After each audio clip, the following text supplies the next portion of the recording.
personal interest here. My old professor from my undergraduate days, Clive Bush, who is emeritus at King's College London, emeritus professor of English literature, but also a poet, an intellectual, political activist, and someone who's been a great mentor in my life and has, I think, some very interesting views on the 1960s, some of the relationships he had with people, poets, other academics. So I'm going to hand over to him for our last talk. Clive's going to talk for around half an hour. We'll then have time for questions.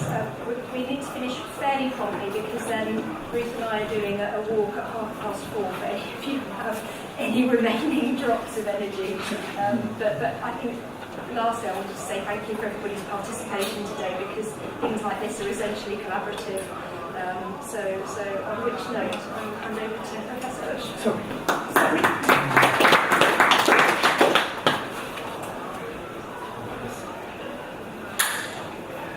Thank you very much, Molly. I am going to divide this talk into just 3 parts. I'm going to broadly brush, by way of sort of summary, some of the things about Paris to begin with, but also including 1 or 2 other things. And then I wasn't in Paris, but I was in Chicago in 1968. I had a fellowship at the Newberry Library. Suddenly the Democratic Convention burst all around me. So I'll give you some, what I hope is fairly amusing personal anecdotes from that particular moment. And thirdly, I was involved in the Warwick sit-in, so that brings us kind of full circle to the sit-in movement. And I was a friend both of E.B. Thompson and of Dave Montgomery at the time. Other people have sort of introduced themselves by their kind of heritage of sometimes political activity. I'm afraid I can't do the same thing. I started to be radicalised in 1968, not going into it radicalised in any way at all. I come from a Welsh Baptist family. I don't sound like it.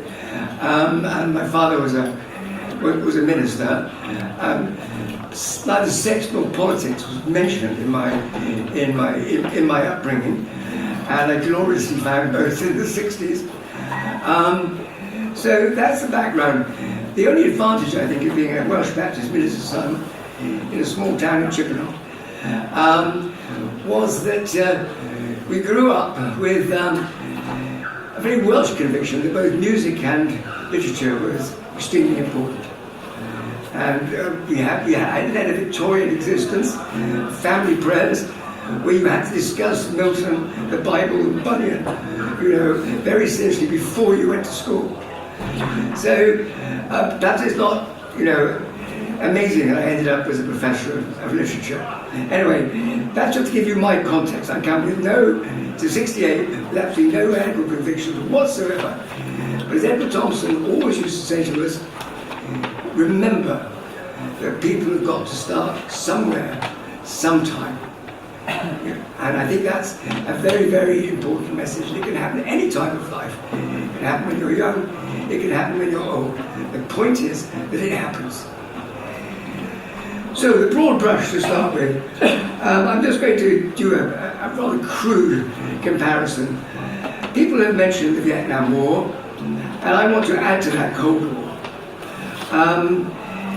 The driving force, I think, politically, was the Cold War and the Vietnam War. People said this already today, and I would wish very much to endorse that. Then there was a shift of generations to young people who had no experience of war and had no experience of the Great Depression either. Suddenly they woke up in a world that had resulted from that, and they began to question it.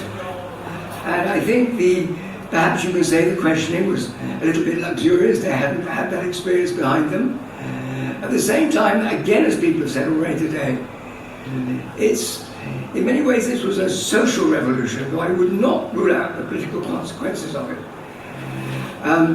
So-called, as we use the modern phrase, normative life was hugely endorsed throughout the 50s. Again, there are exceptions to this, but on the whole, that's true.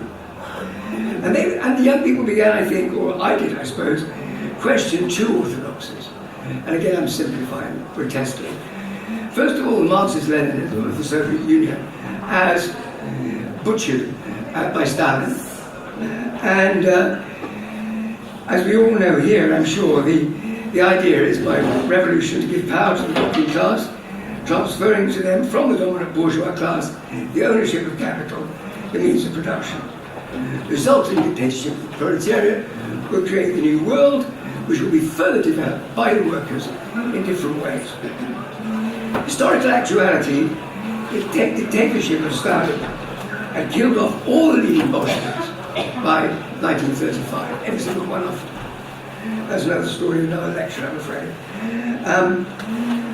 Gradually we began to understand the slave labor camps, the gulags, the failure of farm collectivization, and what the Trotskyites called the state capitalism. The irony of that, I wish to emphasize the irony of that, it was the Soviet Union armed force that saved the bacon of the Western democracies during the Second World War. And that memory of gratitude, 26 million people killed.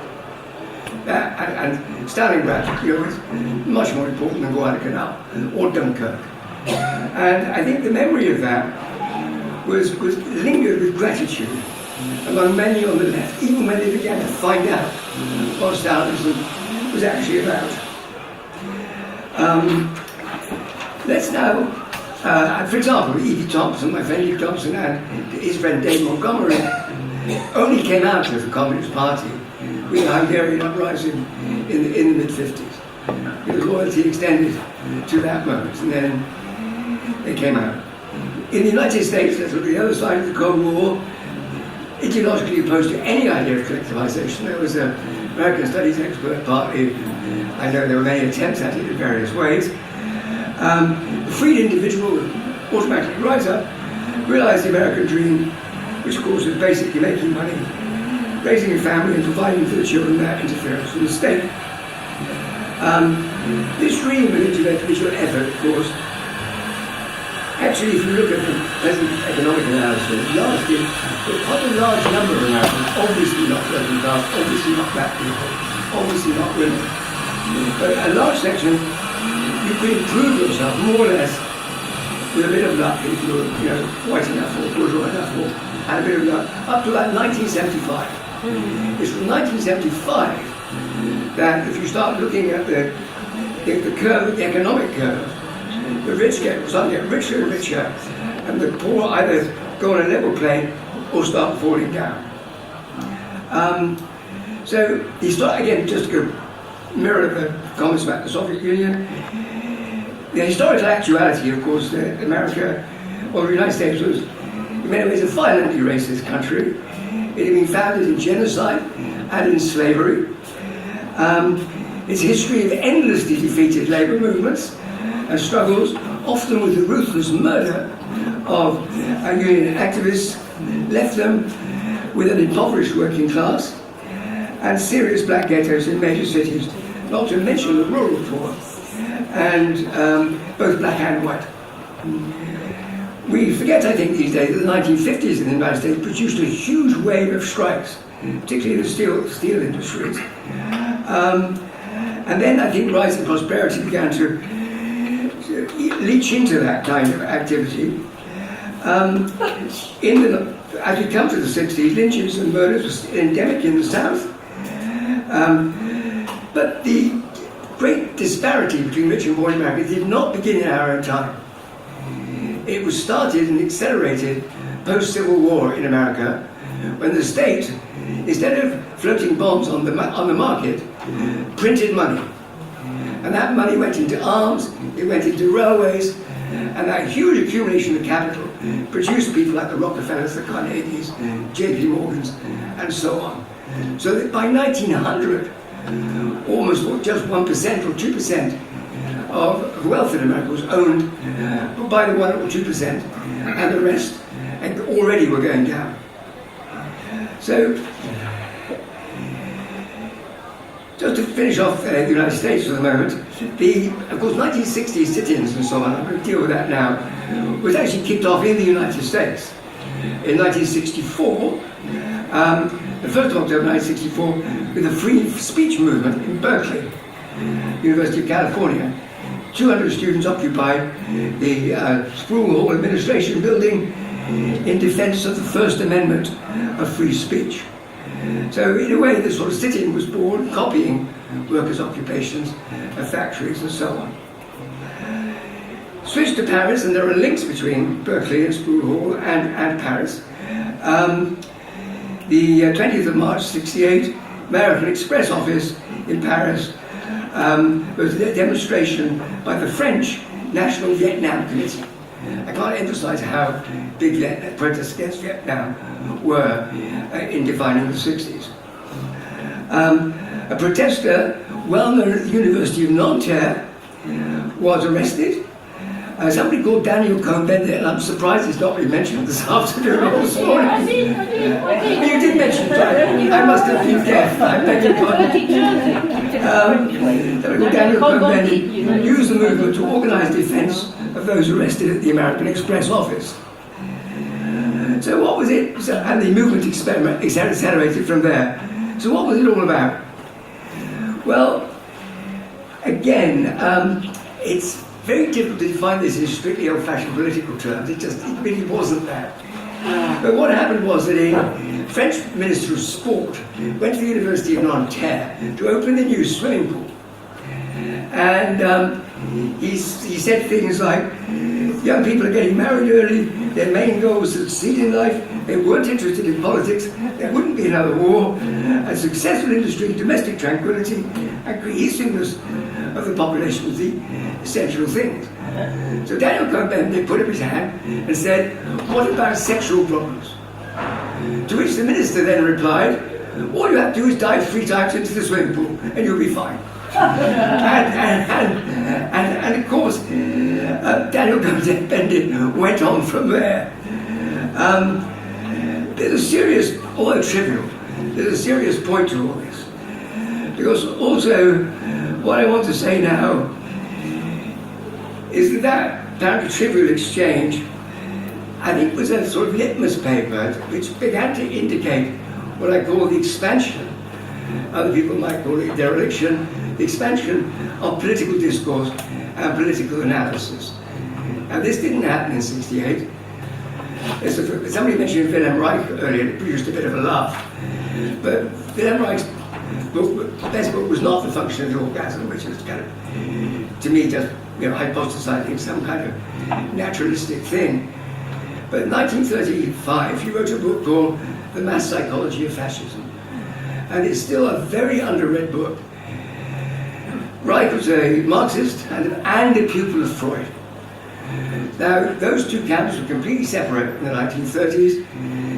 From Marx's point of view, it was pure bourgeois decadence and subjectivity, moralizing the superstructure. From the other point of view, from the psychoanalytic point of view, they hadn't got to the root of the problem in Marxism. They just didn't understand the human being.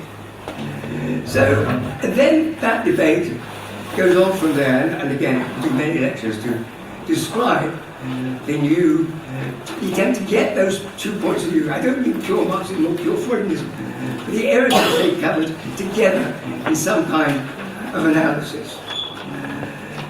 So there are quite famous names in this 60s, those who are old enough to remember. One is Herbert Marcuse, representative of the Frankfurt School in the United States. It was people like Norman O. Brown, which I'm sure has been pretty forgotten these days. I'll give you just one example from Marcuse.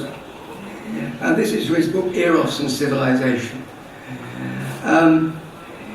He said, and his big thing was that we needed to replace, and again this is a little bit Germanically naive, we need to replace the reality principle of Freud with Freud's pleasure principle. In other words, you could be happy being a revolutionary. You didn't, the whole idea that you could analyze capitalist society by the degree to which it was dull, boring, oppressive, and so on. So, and this is what Marcuse said. You don't need to be controlled. if you can control yourself. This is the whole idea of the internalization of repression, which ultimately had its source outside, but you experienced as inside. So the kinds of choices that you made, which you thought were your own, had already been pre-programmed in you. So he says, so endless toil, delayed satisfaction, productiveness and artificial security fears become an instinctive human nature, reflecting political imperatives of enforced labour. So it's, it's austerity and tightening belts, but we all seem to love that somehow. And just to finish with this Muriel Rukeyser, I've got a sort of fondness for. He said the key question is not why a hungry man throws a brick in a window and takes the bread, but why he doesn't. So let me now move on to I just wanted to make one point that Paris, and somebody made it already today, and I want to emphasize it, Paris was not an isolated event. We don't quite know, as one speaker has already said, quite why this happened. But the student movement was in different continents, in different countries, and roughly at the same time. Now one of the things going back to Marcuse there is that the attack on, I'm going to use, I hate the word, but normativeness becomes a very politically important. It's obviously connected with gay liberation movements and lesbian movements and so on, but it really started, I suppose it's the idea that you begin to question where you are, exactly what you're doing, even in the small trivial things of life. But just to put Paris in context, yes, nobody was killed, as somebody mentioned this morning. Women were dragged naked down the street, sure. People were also beaten up savagely. And this is characteristic of every single movement of '68. There was fantastic police violence, absolutely everywhere. It's as if the moment you try to question something, the state comes down on you like a ton of bricks. And this was really serious in the South American countries. So, for example, let's have to skip a page here.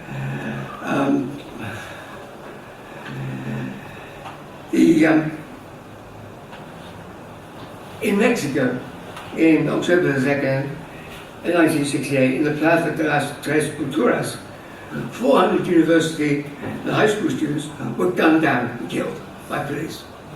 In Brazil, June 22nd, 1968, 28 students were killed protesting the dictatorship. I mean, that sort of puts things here relatively, on a scale of violence, which I think we should always remember. But there were violent clashes with police in Italy, West Germany, Japan, and, as we've already heard, even in Grosvenor Square at the big anti-Vietnam protest. Somebody also mentioned this morning the Dialectics of Liberation Conference, and there was Allen Ginsberg in London in 1965 reading Howl, which begins, "I've seen the best minds of my generation destroyed by madness," and to an audience which was kind of used to John Betjeman and Philip Larkin. So for me, particularly as a literary person, that was, wow, we can write like that. This is something you didn't believe. I was bored stiffly in establishment poetry, but it was taught in every school. And believe me, I interviewed the kids coming up to university, and that's all they talk about. So at that moment, it seemed as though some said that a light had been switched on.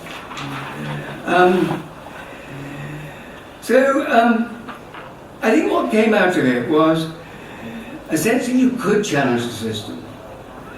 I think what came out of it too was that it also wasn't going to be very easy when the reaction was brutality. Again, someone mentioned earlier the Black Panthers, and I met some of them in Chicago in '68, and the brutality in Oakland was absolutely extraordinary. And their program, I'll just read a couple of things out to you. We want full employment for our people. We want decent housing. We want education for our people. We want education that teaches us our true history. And then think about this in context of contemporary slogans.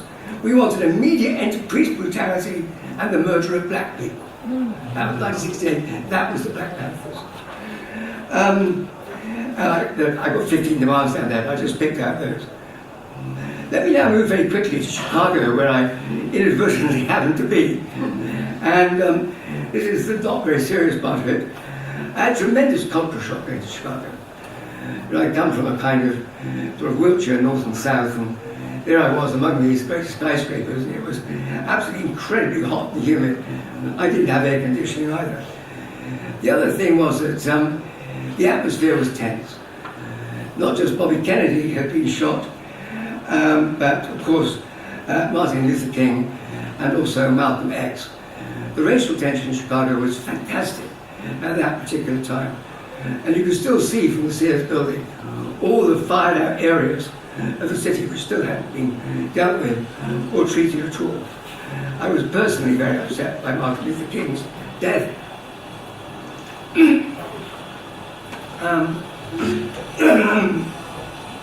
Because owing to more radical Baptist connections, I had a long talk with him when he came to London in 19 to collect his Nobel Prize. One of the most privileged moments of my life. The first thing I said to him was, don't you want to go out with a gun and kill those bastards? And he said to me, yes, he said, every time I get up in the morning, I think just that. Which I thought was, showed how foolish I was and how wonderful he was. So the Democratic Convention in Chicago, we were 3 young junior fellows at this library, and one was German, one was French, and there was me. And I remember the French young lady who'd just come straight from Paris, having improved her throwing skills with the cobblestones. And we went together to Lincoln Park, and there were the yippies practicing self-defense, licking arms and jumping up and down with their knees, almost like training for baseball. But anyway, that's what they were doing. And she looked at them and said, "Where are your barricades?" And I said, "Well, Claire, it's a 4-lane highway on Michigan Avenue. It's just going to be, and there are no cobblestones," I said. But she wasn't having any of it. Let me, one more incident. I think it's always very good for those who's on the left to remember.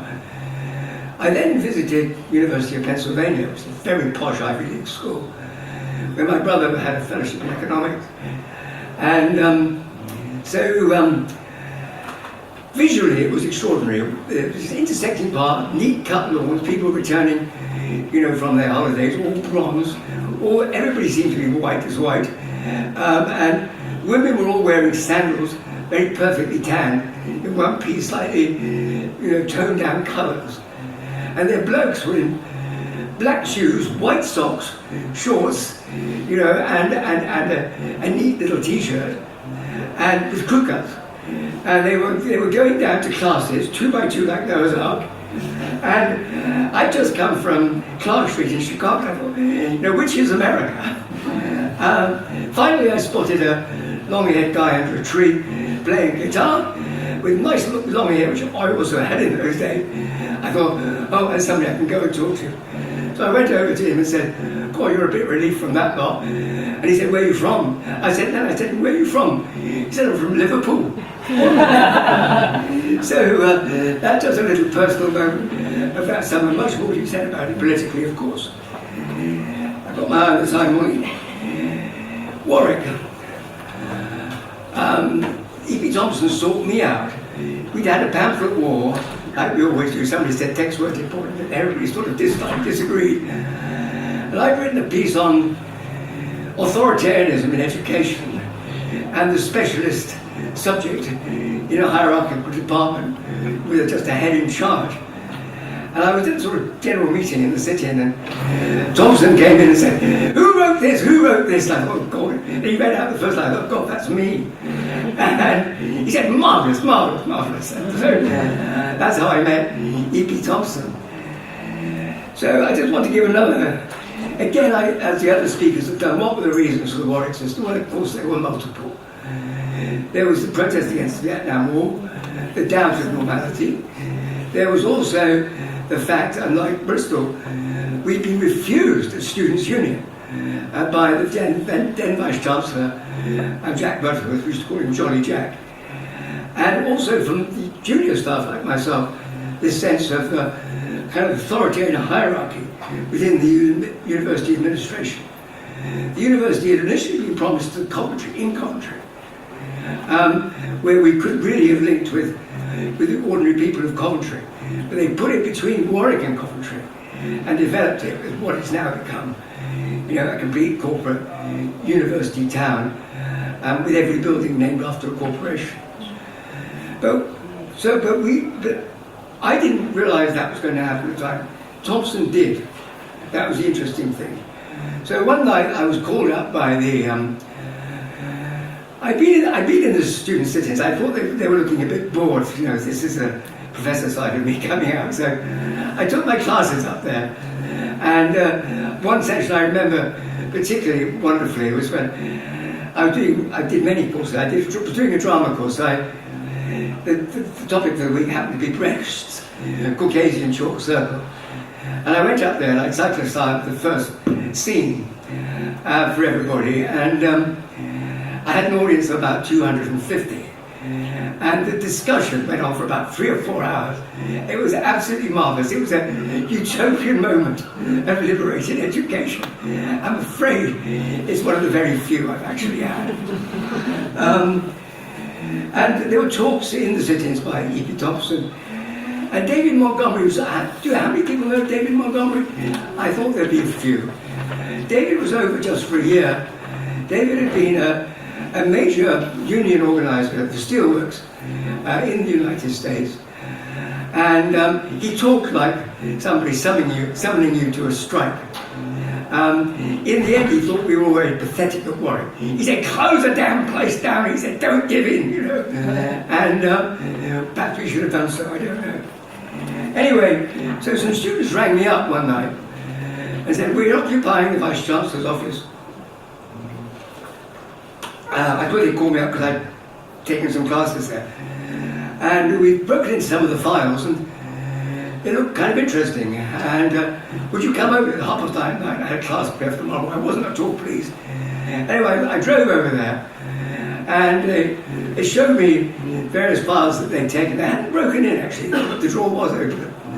And said, well, we don't like they discovered, for example, that the university had hired a private detective by the Dickensian name of Catchpole to go and spy on him at a meeting with trades councils, in the works, in the motor works in Coventry. And then also discovered the headmaster from a rather good school had given a reference for a student, which showed him he had long hair, he was bolshy, he had been organising student unions, he'd been doing this, that, and the other. And on the bottom of it, Jolly Jack Butterworth said, reject this man. So that was enough to really get the students going. And so the next morning I knocked on Edward's door and I said, I've got the files. He looked up at me and said, get them out of here, Clive, get them out of here, we'll both lose our jobs. So I thought, okay. And I kind of went back and put them on the files in my room. Then an hour later, I said, just in a bad mood this morning, Clive, give them to me.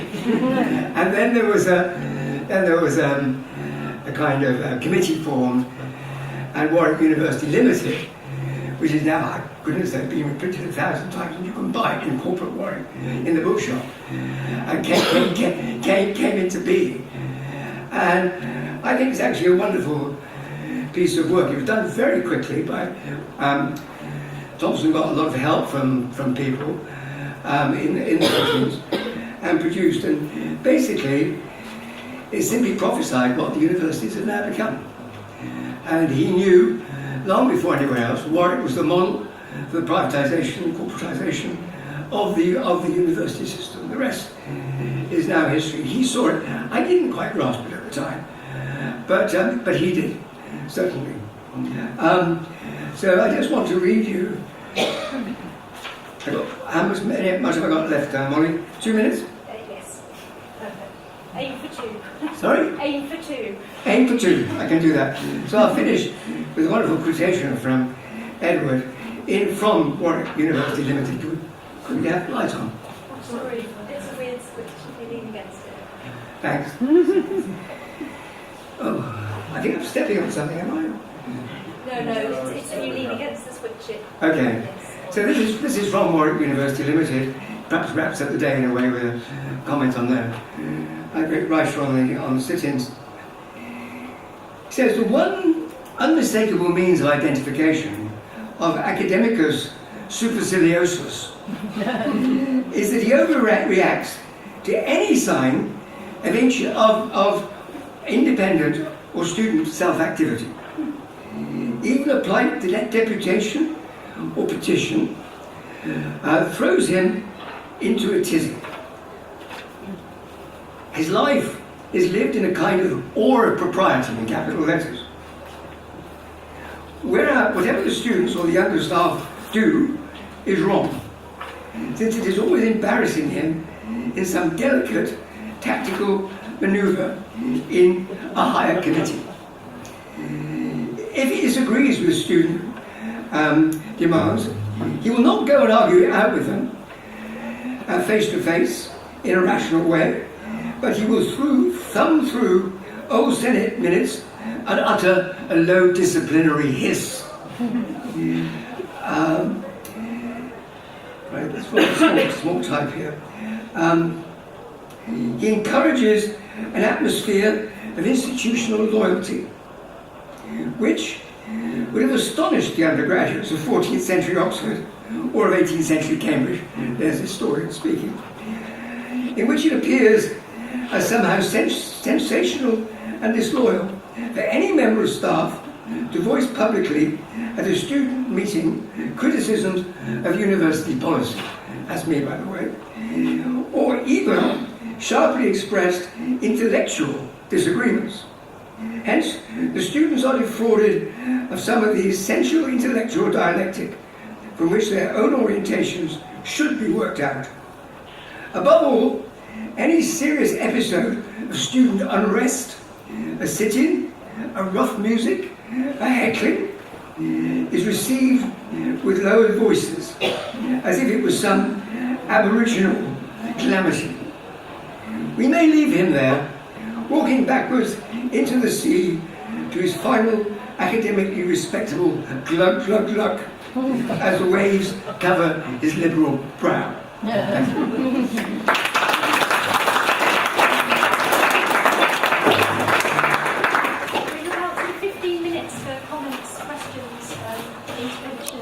Protests. Are you happy to serve? Yeah, sure. Anyone has any? Maybe one's I was very interested to leave about Warwick. I was one of the students sitting in at Warwick at that time. I was one of the students. And we did do our MA sitting in at Warwick at the time. And just to show the very difference in those days, at the end of it we hadn't quite had time to do our dissertations, so we got extensions to do them. Ever accommodation, university, yes. But I think the important thing is just Thompson's kind of real influence on a whole generation of historians, which then, and I think we haven't talked about this today, how some of us, when people saying, how did you try and take things forward? Well, we took forward some of his ideas into education really, especially into the polytechnics, I think, where it was a very exciting time to be in the 70s, and we had a lot of control of what we did and what we taught, and we tried to bring some of those things in, so very interesting. I should also mention the students got the union as well. Yes. So,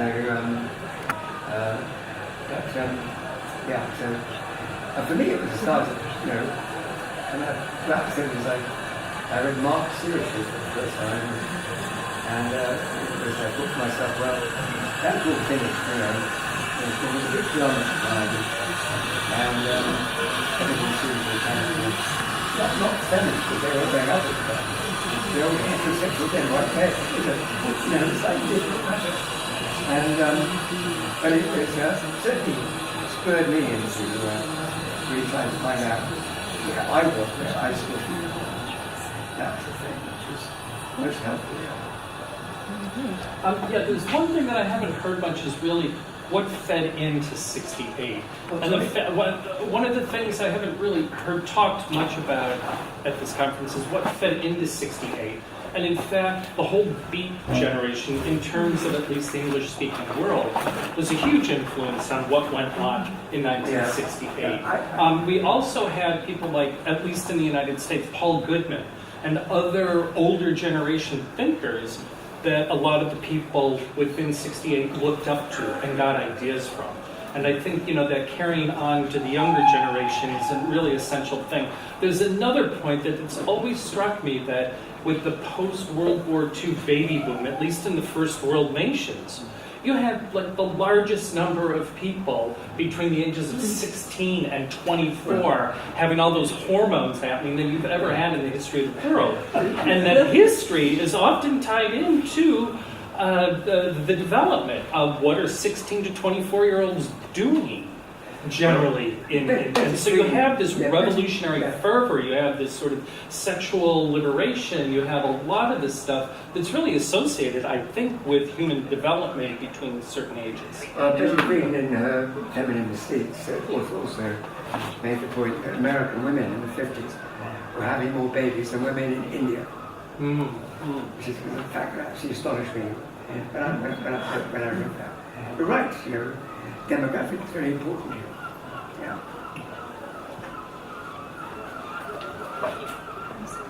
I've been thinking of the part of the world where I was at that time. I was in Cyprus. I was Morse's wife.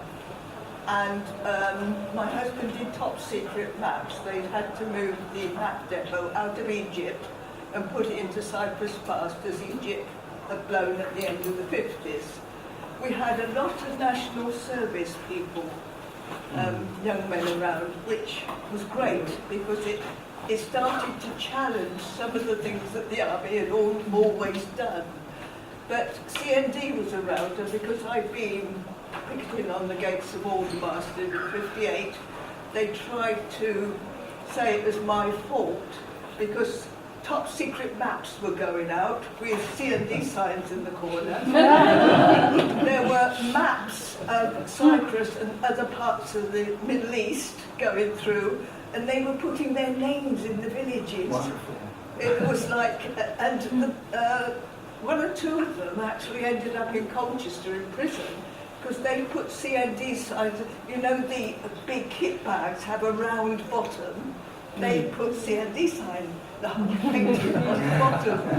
And it was like radicalism coming into the armed forces, and they didn't quite know how to deal with it. And my husband got carpeted because he'd been a corporal when he went into Cyprus, and when he got promoted, we were supposed to go to the sergeant's mess. Instead, all our friends were in the corporals club, so we went back to them. And he had this wonderful argument. I knew I'd married the right man at that moment. He said, we choose our friends for what they are, not what rank they have. But it was a fact. The National Service actually hit the army. Nobody's written about it. Nobody's analysed it. They ought to. Yeah. It's that spirit of daring do, I think, was a great thing. I mean, I think there was a kind of fearlessness at the time. And other speakers emphasised the humour, the exuberance, the sort of sense of feeling that the world could be changed. I remember being in that sort of movement and thinking, I've always loved history and thinking this ain't going to last, But let's enjoy it while we can. I think the thing we didn't love, Vietnam War just got too serious. At that point, and I did a lot of draft resistance in Canada and all the rest of it, but it just got too serious, and it enables people in power to pull the country together in ways in which they more and more hated the war. The demonstration didn't finish, but it went on until 1975, and you have to understand the great reactionary pull of continuous war and hundreds of thousands of American deaths. It's not the point where you suddenly become a convalescent. it had killed the atmosphere. And so, that was part of that too. But there was a resistance.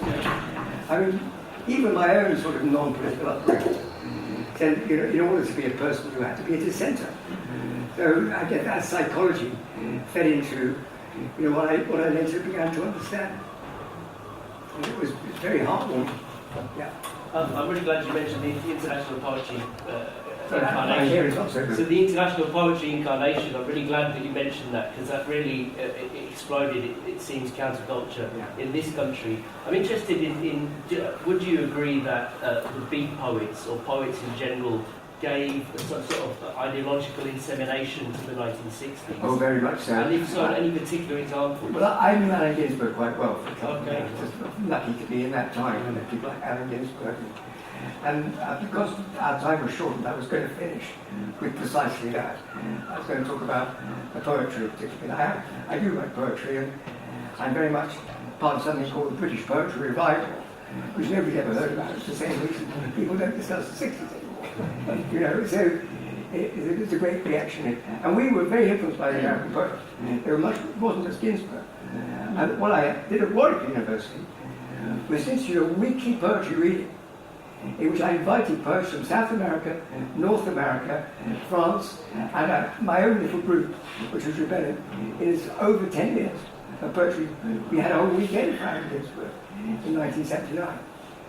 And he was wonderful because, he just, proud to stand up, obviously, and he put in extra sessions. And the only time I had dinner with him alone, and we talked for 4 hours, was that we spent 4 hours discussing Darwin. I mean, Ginsberg basically really wanted to be a profound academic, and he was, but it was an extraordinary discussion. Last Thursday, I'm sitting up here over a glass of whiskey with Allen Ginsberg discussing Darwin. What's going on? But the Beat movement is interesting again politically, because again it's more directed. You read books about it, it seems to be more directed against, as it was, social conformity rather than political. Yeah. But that's not actually totally true. Because there were people in the Beat movement. I mean, Allen Ginsberg himself, Father Louis Ginsberg, was a communist in the 30s, before the war. And Allen's earliest memories is going around Patterson, selling copies in New Jersey of New Masses. So that thin line does go on very much. I mean, I must admit, when I didn't see it, but when I was in Chicago, the Hancock building had not yet been finished, the biggest skyscraper.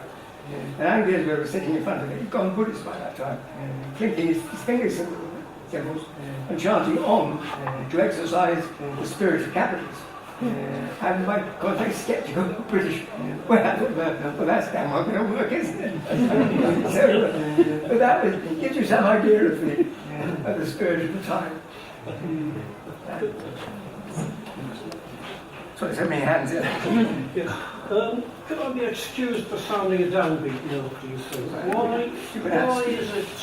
Why is it, do you think, that some of the things associated with 1968 failed, not had the impact that they had, but failed to have a permanent impact on the political scene? I mean, it's been said that the doing your own thing, let it all hang out theme easily got incorporated into consumerist capitalism. I think that's possible. I mean, I understand where you're coming from, but I think that's probably a little bit too simple.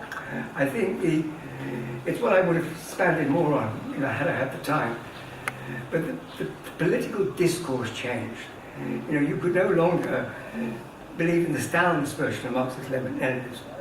You've got these new analyses coming up, trying to put Marx and Freud together. I mean, that's a very simple way of doing it. I could give you a list of 20 books that were trying to do that at the time. But that discourse has gone on. It's not stopped. It certainly helped all the gender movements, very, very much, and normative. What Allen Ginsberg called the one-eyed heterosexual dollar. So it's, I don't think it has. I think certainly in the way we think about the world, it had an enormous effect. And I could give you another lecture, for example, on the hippie commune movement, which could simply be seen as upper middle class indulgence. And it did have big political problems, particularly with the people around it where they built the geodesic domes. On the other hand, the communal movements in America go right back to the 1840s. And some of those community movements were the organizers, in California. And they had a strong sense of community activism. So those are just two examples I can give you. Yeah. It's interesting that the final quote that you said, the E.P. Thompson one, about the academy, and so from what I've read is that there's certain people who were sort of quite full-on Marxists who were involved in 1968 who then become like the big names on the postmodernist sort of theoretical movement, which, I mean, a lot of it to me seems like, a bit of a retreats away from actual changing structure of society. And I just wonder... But that's something that you're speaking to a big anti-postmodernist here. You're also speaking to a big anti-postmodernist. let me tell you that straight away. I give them lectures on damn stuff, but always with a... Feel sorry for you. With a critical edge. I hope that always done it with a critical edge. No, I think a lot of people did go into the Labour movement. I mean, people express ambiguity, but you left review. And I remember my first encounter with them, for example. I'm afraid of the very classes one, they all seemed to be terribly posh. And I'd come from a lower middle class, family from Wales, and I didn't sort of buy this English thing. But of course, there were good people in it. One's got to sort of, I think, always discriminate, always find what you can, rather than tar people with an absolute brush. I think that's one thing that I certainly learned that from Edward. And of course, the tendency in political movements is there is a tendency, as we all know, to be holier than thou, and also to criticise other people's positions because they're not like ours. And we've all been through all that, But I think we've got to try and step back from that and be inclusive and find, to be honest, just very simply find the good and the critical wherever we can.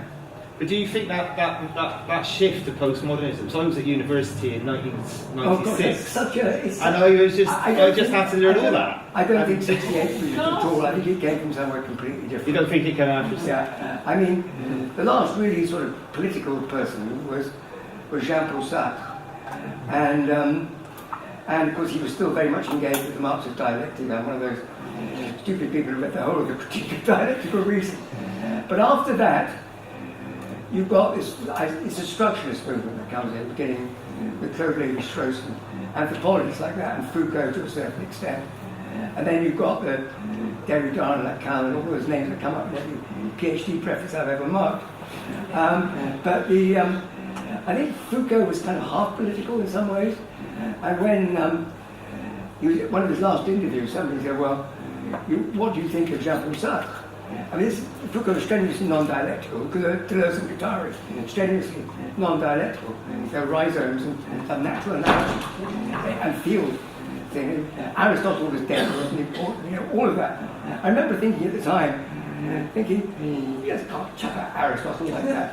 I mean, what you're doing, in fact, you're basically criticising the sort of Napoleonic cause, compulsory cause system, the sort of the students were fed up with it. But why blame Aristotle? I've never understood. But what Foucault said, I think then, I've always tried to find those cracks where light shines. Foucault said to you say, well, what's your relationship with science? I said, you don't even mention my name in connection with that man. That man is 50 times as good as I am. I thought that was interesting. It's not what you'd have assumed, because all the academy was teaching Foucault as non-dialectical, as opposed to, the end of dialectics. I certainly don't think there's an end of dialectics. I think it's an amazing theory. I also think we can learn from the field theory of Deleuze and Guattari too. Basically, we need everything. Perhaps since there's no end of dialectics, unless anyone's got any really burning, or is it burning? I'd like to make an announcement if that's the end of it. contributions. It's actually limited. I didn't see all this meeting. Sorry, but it's in relation to 1968. I mean, obviously there's going to be a welter of events this year, as there are every 10 years. Talking about 1968. One thing that's kind of come up more recently in the last few years, which isn't really appreciated, is that certainly the anti-Vietnam War campaigns in London, and the kind of marches and the sort of mini riots that marched in October, were actually the spark for the creation of the most sort of active secret police unit in Britain, which was the Special Demonstration Squad, which was created basically within the Metropolitan Police as a response to the anti-Vietnam War demos. And as people may have heard, I mean, like over the last few years, some of us have been, some of the people who have been targets of those undercover police officers have been exposing them where we can find them. We did manage to force a public inquiry out to the government, which was announced 3 years ago, and so far managed to hear no evidence. They are starting to reveal the names of some of the people, some of the undercover officers from the 70s, late 60s and 70s now, and as well as telling us the names of the people we've been telling them undercover police for several years. Well, they are covering up a lot of those names. But there is an event which we're the campaign opposing police surveillance and sort of police spies out of lives, which represents the women who were actually targeted sexually by some of these officers, are organising events in July, which are, at the moment it's only in London, which is in 7th and 8th of July, which is 50 years of resistance despite police spying. Due to massive incompetence, I didn't bring any leaflets with me. So if people are interested, if you Google campaign opposing police surveillance, it's called 50 years of resistance despite. It's basically to kind of celebrate some of the resistance we've been able to carry out despite being heavily penetrated, and talk about the spying and what effect it's had on people, but also the fact that we're still able to campaign, to struggle, to get together, to resist that kind of activity. I'm sorry I don't have any leaflets, but if people are interested, look it up online, 50 years. Can I just say one more thing, which is to thank Muriel Rukeyser.